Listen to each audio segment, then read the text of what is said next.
আসসালামু আলাইকুম রহমতুল্লাহি ওয়াবারাকাতু।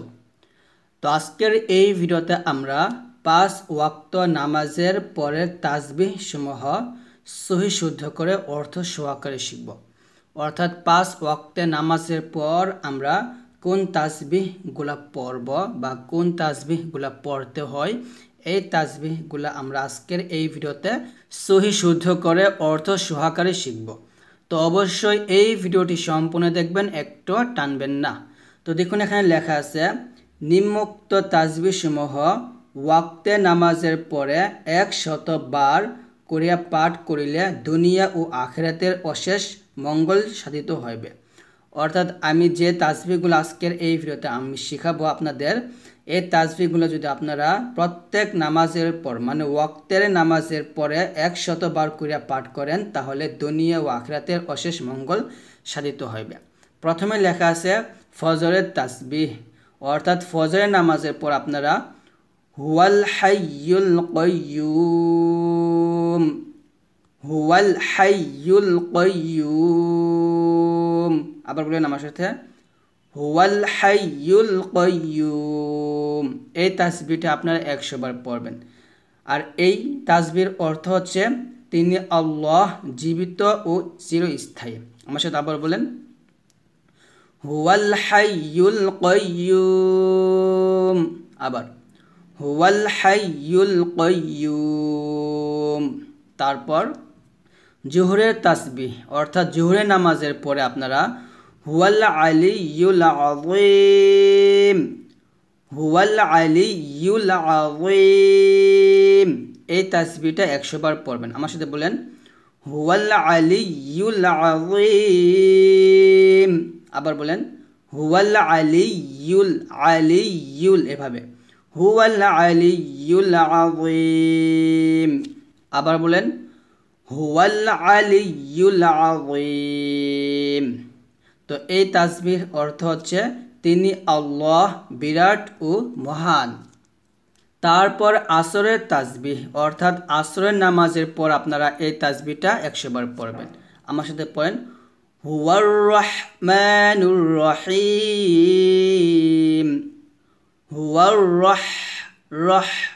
হুয়ার রহমানুর রহিম, আবার বলেন হুয়ার রহমানুর রহিম, আবার হুয়ার রহমানুর রহিম।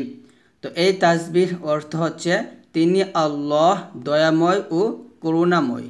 তারপর মাগরিবের তাসবিহ, অর্থাৎ মাগরিব নামাজের পর আপনারা এই তাসবিহটা 100 বার পড়বেন। আমার সাথে বলেন, হুয়াল গফুরুর রহিম, হুয়াল গফুরুর রহিম, আবার বলেন হুয়াল গফুরুর রহিম। এখানে রাহিম বলা যাবে না, রহিম বলতে হবে, হুয়াল গফুরুর রহিম, এভাবে। তো হুয়াল গফুরুর রহিম এর অর্থ হচ্ছে তিনি আল্লাহ, ক্ষমাশীল ও দয়াশীল। তারপর এশার তাসবিহ, অর্থাৎ এশার নামাজের পর আপনারা এই তাসবিহটা 100 বার পড়বেন। হুয়াল লাতীফুল খবীর, হুয়াল লাতীফ হবে, হুয়াল লাতীফুল খবীর, এভাবে। আবার বলেন হুয়াল লাতীফুল খবীর, আবার হুয়াল লাতীফুল খবীর। তো এই তাসবিহর অর্থ হচ্ছে তিনি আল্লাহ, পবিত্র ও অতি সতর্ক। তো এই হচ্ছে আমাদের 5 ওয়াক্ত নামাজের 5টি তাসবিহ, যা আজকের এই ভিডিওতে আমরা শিখলাম। তো যদি আপনারা এই 5টি তাসবিহ আমল করেন, অর্থাৎ প্রত্যেক 5 ওয়াক্তের নামাজে এই 5টি তাসবিহ 100 বার করে পাঠ করেন, তাহলে আপনার দুনিয়া ও আখিরাতে অশেষ মঙ্গল সাধিত হইবে। তারপর দেখুন এখানে লেখা আছে, হাদিস শরীফে উল্লেখ আছে প্রতি ওয়াক্ত নামাজের পর, অর্থাৎ ফজর, জোহর, আসর, মাগরিব, এশা, এই 5 ওয়াক্তের নামাজের পর সুবহানাল্লাহ 33 বার পাঠ করবেন, আলহামদুলিল্লাহ 33 বার পাঠ করবেন, আল্লাহু আকবার 34 বার পাঠ করবেন এবং এই নিম্নের দোয়াটা একবার পাঠ করবেন।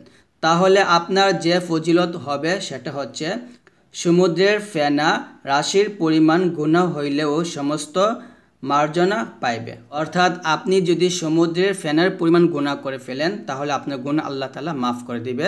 যদি প্রতি 5 ওয়াক্তে নামাজের পর সুবহানাল্লাহ 33 বার, আলহামদুলিল্লাহ 33 বার, আল্লাহু আকবার 34 বার এবং এই দোয়াটি একবার পড়েন। তো চলুন এখন আমরা এই দোয়াটি একবার শিখে নিই। লা ইলাহা ইল্লাল্লাহু ওয়াহদাহু লা শারীকা লাহু। আমার সাথে বলেন, লা ইলাহা ইল্লাল্লাহু ওয়াহদাহু লা শারীকা লাহু লাহুল মুলকু ওয়া লাহুল হামদু ওয়া হুয়া আলা কুল্লি শাইইন কাদির। একসাথে, লা ইলাহা ইল্লাল্লাহু ওয়াহদাহু লা শারীকা লাহু লাহুল মুলকু ওয়া লাহুল হামদু ওয়া হুয়া আলা কুল্লি শাইইন কাদির। তো এই দোয়ার অর্থ হচ্ছে আল্লাহ ভিন্ন অন্য কেউ উপাস্য নাই, তিনি একক, তাহার কোনো অংশীদার নাই, সমস্ত সৃষ্টি জগৎ তাহারই এবং সকল প্রশংসা তাহারই, তিনি সৃজিত সব কিছুর উপর ক্ষমতাবান। তো আজকের এই ভিডিওটি এই পর্যন্ত। তো আশা করছি আজকের এই ভিডিও থেকে আপনারা 5 ওয়াক্তে নামাজের পর আমরা কোন তাসবিহগুলা পড়ব এবং কোন দোয়াগুলা পড়ব এই বিষয়গুলো খুব ভালো করে বুঝতে পারছেন। তো যদি ভিডিওটি ভালো লাগে অবশ্যই এটা লাইক দিয়ে দিবেন, আর অবশ্যই আমাদের এই চ্যানেলটা যদি সাবস্ক্রাইব করে না থাকেন প্লিজ সাবস্ক্রাইব করে দিবেন, আর এই ভিডিওগুলো অবশ্যই সবার কাছে শেয়ার করে দিবেন। তো আজকে এই পর্যন্ত, সবাই ভালো থাকবেন, সুস্থ থাকবেন, আল্লাহ হাফেজ।